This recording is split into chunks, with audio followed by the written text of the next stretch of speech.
Welcome back, friends of G&K. We're here to bring you another concept. Obviously, harvest has started for many of you watching this, or it's about to start for your farm. We've been conducting yield checks for about the last week or so in our entire geography. And let me tell you, what we're finding isn't exactly what I expected. But before we get into that, I want to talk to you about our process for taking those yield checks, so you might do that on your own farm and understand maybe where the numbers are coming from.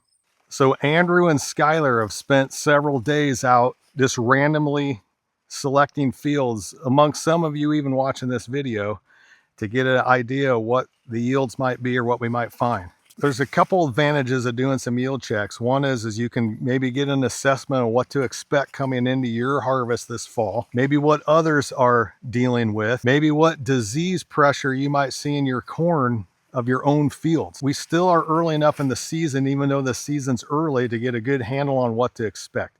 And I encourage any of you to take a look at several of your hybrids so you have an understanding of what's going on. So you want to get into the field and off your end rows so you're in a representative area of the field. And for 30-inch corn, the measurement's 17 feet 5 inches. So you want to measure off 17 feet 5 inches down the row. And that represents 1/1000th of an acre. And then you want to go through and count.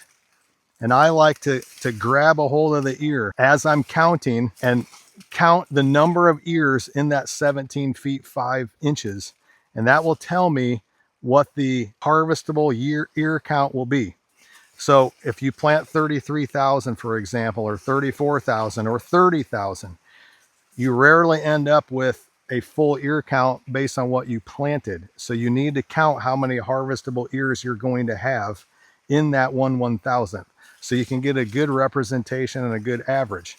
Which, by the way, you should do these counts at more than one stop in the field. You should do them in multiple areas so you can get a good feel on what's really going on. I like to pull the ears back, or the leaves back rather, so I can look at all my ears.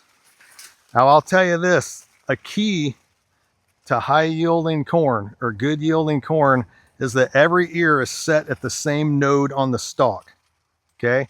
When you start getting variability in node placement, you start giving up yield. So that tells me that we had some inconsistencies at some point along the lines. So it might have been uneven emergence way back in May or even April. It could be some weather stress along the way. But ideally, you want to see the ear set at the same node from the top all the way down the line. Now, in this particular field, we have ears at the 7th node, 8th node, 7th, 8, 7, 7, 7, 8. Okay, so we don't have exact consistency in node placement.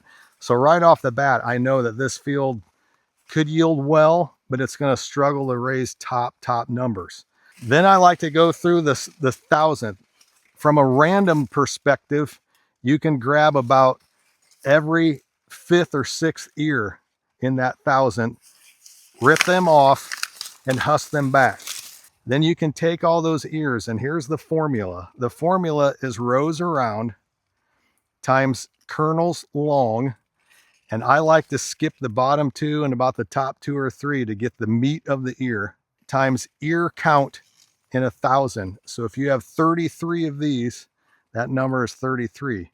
So your formula is rows around, kernels long times ear count. And here's the real unknown. This is where yield checks tend to vary, and that's your divisor. So your divisor is the number of kernels in a bushel. So the textbook value today is 90. Okay, so that's what we were all taught to believe a long time ago. Today, however, when you break cobs open, you can see a lot of the hybrids today tend to have fatter and deeper kernels and even a smaller cob set. All that drives your kernel size, and that affects your divisor. So you might divide by 90, you might divide by 80. So I can tell you that today, a lot of hybrids today, the divisor, if you back calculate that to actual yield, that divisor tends to be more like 80. Sometimes 75. I've seen some 70s if you have big, fat, wide kernels. So it becomes a bit of a judgment call as to what your divisor is. But if you drop your divisor from 90 to 80, for example, that can be a 20 to 30 bushel swing just in that divisor for your yield check. But a lot of what I've seen this year, I feel like our divisor should be somewhere around 80. But that doesn't mean it won't change field to field, hybrid to hybrid, area to area, because we have a lot of pockets in this viewership that had no rain in the month of August. And that's a big driver to our kernel size and depth. So we will take all these back and we'll lay them out on a table. Number one, so you can compare ears from field to field, geography to geography, so you can start to get a handle.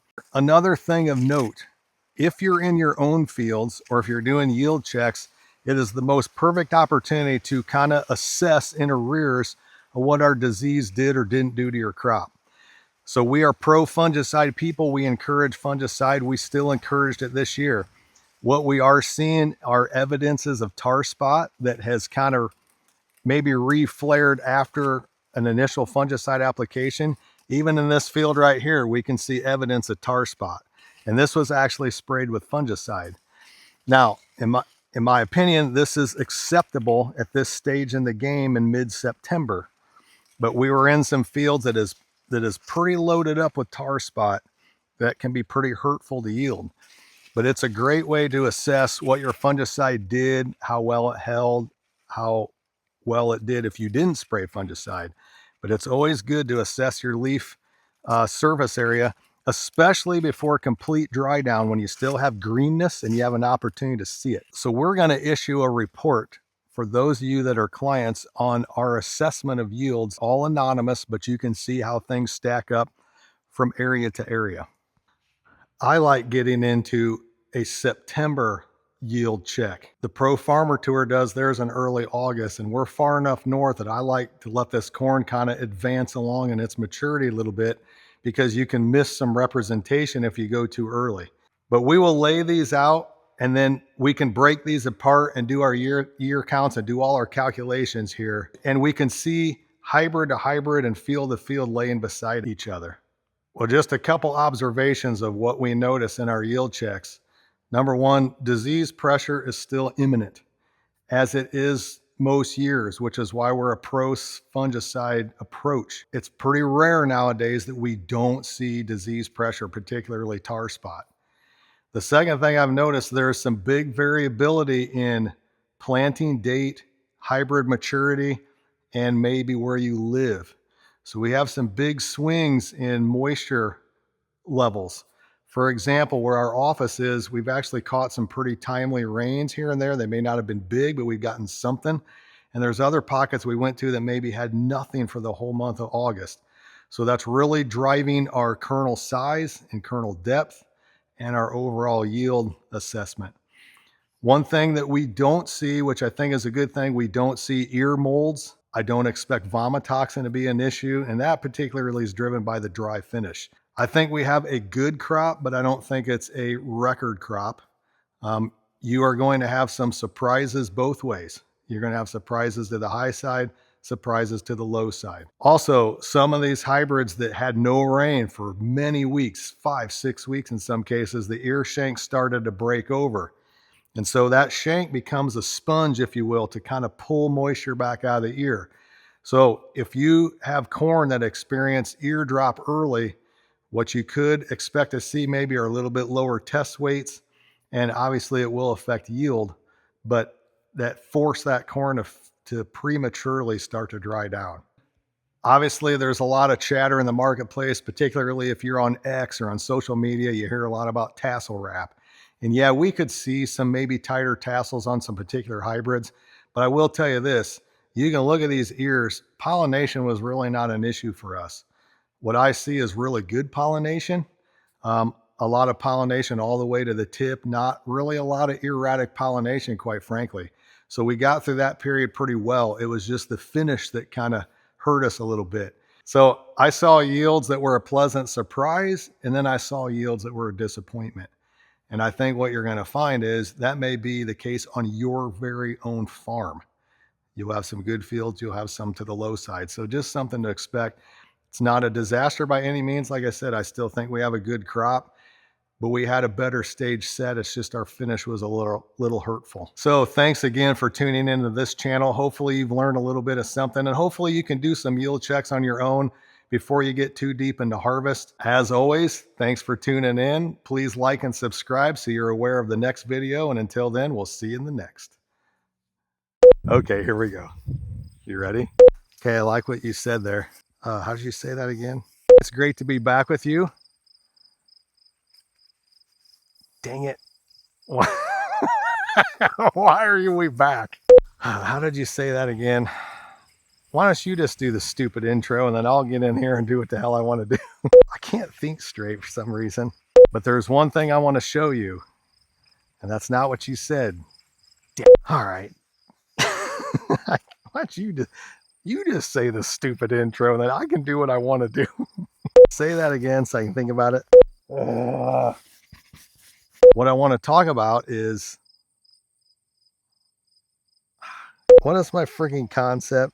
I've seen some yields that are a pleasant surprise and some that are a pleasant disappointment. So Can't say a pleasant disappointment.